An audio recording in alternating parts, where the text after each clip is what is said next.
Alright, today we have a special guest interviewing, actually it's a bedroom visit to Mark Mizzi.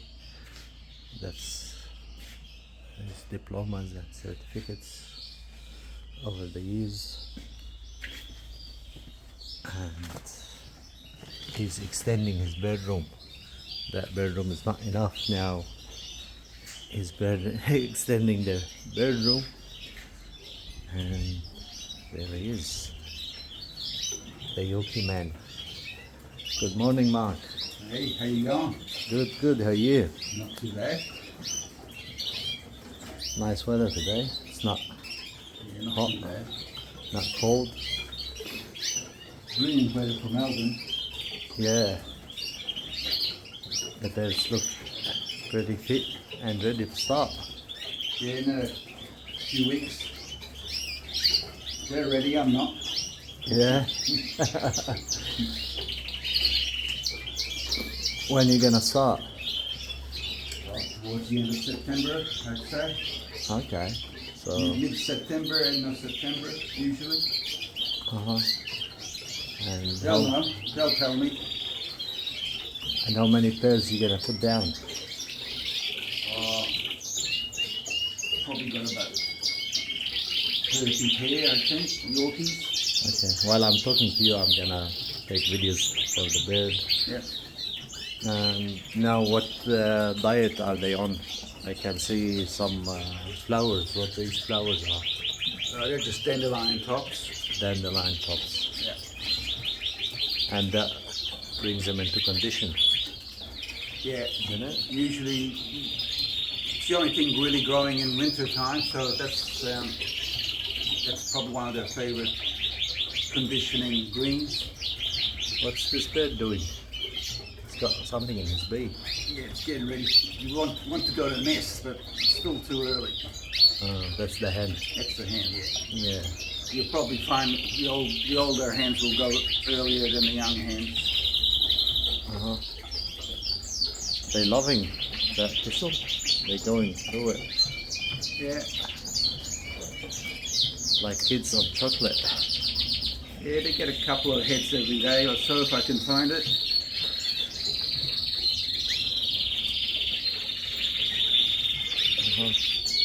What other food you giving them? Just soft food and just plain seed, tonic seed. And multivitamin in the water. Yeah. And shell grit in a separate container. Nice. And cut a fish bone here, And cattle bone as well. which I cut this very thinly. I cut it. They look thick as. I don't know if you can hear me with all the background the birds making from the birds singing. And you got something different here. Some Norwich that I'm working on. Not up to standard really, but not too bad. How long you been breeding those ones? This is probably my second year now. Yeah, but you told me earlier that Norwich was the first breed you started breeding with Yeah. as a novice. Yeah. I started off with red canaries really, reds and borders and Norwich. But then when you see the Yorkies, you can't go past the Yorkies. So I haven't worried about any other bird except Yorkies really. Yorkies, they call him the prince of the fancy. Yeah. So those look like hens, aren't they? Most of the hens, yeah. One yellow cock in there. That's not colour fed properly, but yeah. Got some mosaics for fostering here.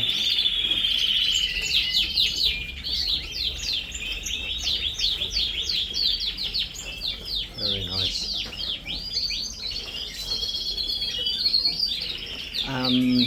gonna ask you, when you're pairing up the Yorkies, what you look at when you're pairing. Let's say, talk about this pair here. What do you look at? Well, in this specific pairing, I'm looking at colour. I'm trying to breed some fawns, so heavily, helps heavily variegated and self-fawns. But mostly the shape. We mostly look at shape when you're pairing up. But in this particular case, I'm put these two together for colour. Okay, let's talk about this clear pair here. Yeah. What do you look at the Yorkie from your perspective? Well, that they look like the model mostly. So you're looking at shape. Top end, you draw, better quality, all comes into it. Whether it's cinnamon carriers or non-cinnamon carriers goes into it as well. So.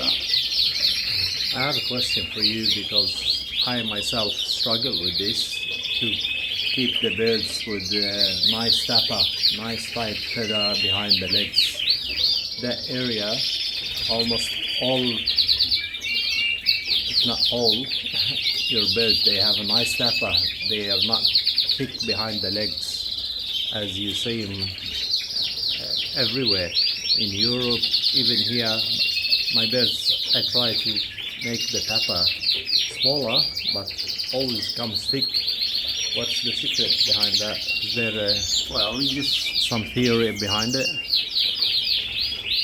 Well, I'm not really. I mean, you just look at the birds and you just don't put birds with long feather together. Probably the biggest problem most breeders have, they're trying to breed big birds, and it's not about size, it's more about shape. So you just look at clean feather, tight feather, correct pairing. You try not to double buff if you can help it. And birds with position will always have good paper on them too. So the secret for it is short feather, short and tight feather. Yeah. And they still need to hold the shape. Yeah. So it doesn't matter. Actually, most important is the shape. That's got the most points on the Yorkies. Yeah, shape and the position. I mean, birds that don't lean across the perch too much, which is a big problem that I see a lot on birds that I see. They're not bad shaped birds, but they cross the perch a lot. And how do you control the birds not getting too big, too chesty at the front? Because a lot of birds, you see them, they are a bit chesty at the front and they lack the back. It all comes to breeding. You just don't put two birds with that look about them together. You just put a smaller shaped bird to a bigger shaped bird, I suppose. So it's a bit of a balance between shape and feather and position. It's all part of it, yeah. So. What a beauty, this one. And when pairing white birds, how do you, because the white Yorkies there, it's very hard to get them close to the standard. Well, they're getting closer to the standard these days. There are a lot of good white birds now. Again, you just have to look at the shape of them, and you don't pair them up with other birds that don't help in the shape of the bird. That's all. This is quite a large white cock bird. I wouldn't put him to a large hen. I would put him to a very fine feathered, even a yellow hen. But it all depends what you really want to get out of them.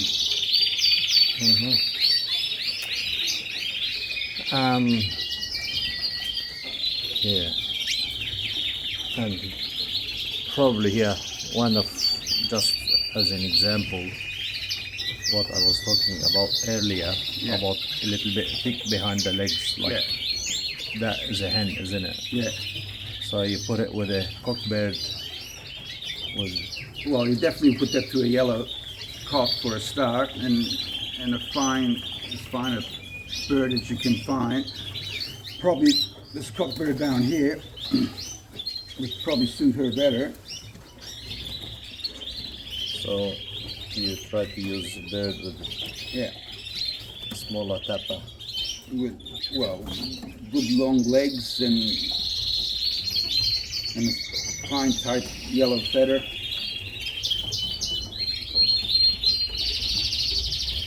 Very nice. Same here with this one, similar. But this pairing like that will fix that problem.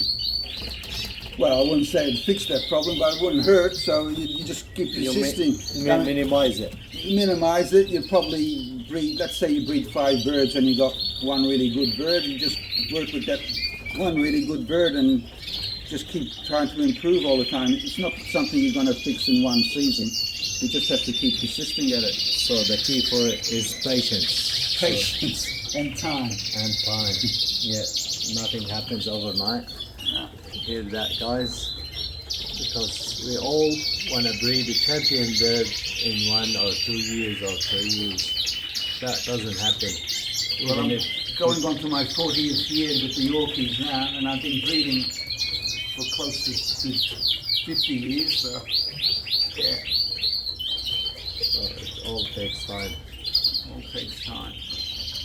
Doesn't matter if you buy champion birds, doesn't mean they're gonna give you champion birds. You don't know where they come from sometimes. 100%. You have to look at the genetics and the bloodline. Yeah. If you mix bloodlines, you get mongrels, I think. Yeah. So in this pair here, the yellow cock, the yellow is the cock, isn't it? Yes. She's a beauty, the hen. Yeah. Got nice, fine head. He's a bit browy on the head.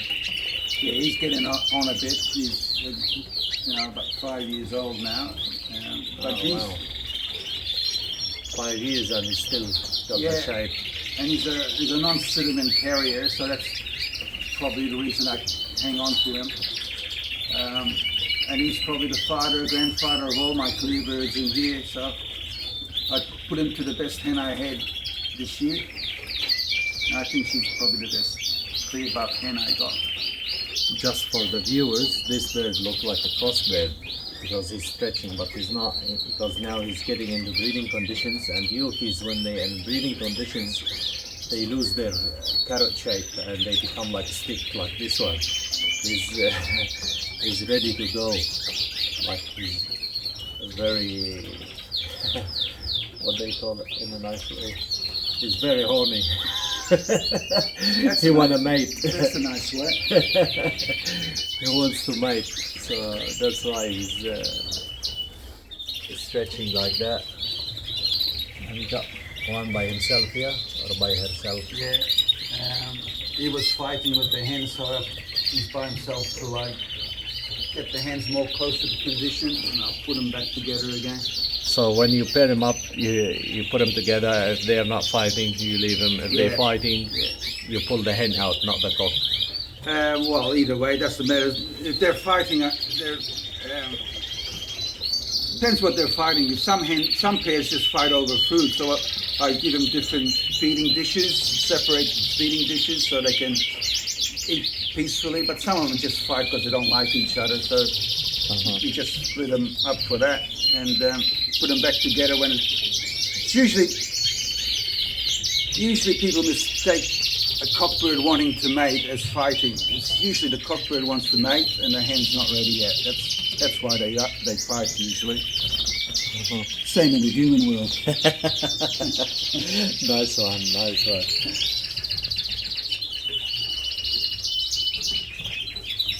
That's a nice pairing here as well. The hen, we've filmed this one before. Get up to this one. He's on his own as well. I haven't found a hen for him yet, that one. You need a nice yellow hen. And let's go here. No wish. Couple of females there. Alright, and keep it short and sweet. Hope you enjoyed our episode. Any final word would you like to say, Mr. Mark? No, not really. What's your advice for novice young breeders or new starters with the Yorkies? Because there is some not young, but they're starting with the Yorkies. They like. Well, I think you just need to look at that model a lot. People venture away from the model. The golden model is what we tend to breed to in Australia. That's basically it. Just keep an eye on that. A lot of different shaped birds of Yorkies all over the world. I think people need to look at the model a bit more. Okay. How about the birds you see on the net from Europe, Turkey, England, USA, the Middle East, Lebanon? There's some good birds. There is some good birds that I like, but a lot of them are just not the model. I mean, I can see what they like about them, but if you're breeding to a model, they should look like the model. A lot of them just don't. Okay. Yeah. Sorry, my hair is a bit messy. I haven't. At least you got hair. Yeah. That debate. I don't want to go into it because I know it's a never-ending story about the Yorkie, and they want to make a new model about the Yorkie, and they want to make it bigger and more bigger tops at that. Yeah. What do you think about that? Yeah, look, as I said, some of the birds that with big tops, and I quite like them, and I'm happy to look at them. I'm happy to have them in my bird room. But if you're breeding for a competition and you've got a set of rules that you're supposed to follow by, that's what you should be breeding to and judging to, more importantly. So that's you're happy to breed those type of birds. Fair enough, but don't expect to win at the shows, especially in Australia. I don't think you'd win any of the shows with those birds, but anyway. 100%. Can't agree anymore. Yeah. Anyway, hopefully, hope you enjoyed our episode for today. I haven't filmed for a while. It was a good visit. Visit in the early morning. You could see he was still asleep. Yeah, actually I haven't slept enough. Anyway, it's getting close to 18 minutes. I'll end it up now. Hope everyone have a good day. See you. See you later. Bye.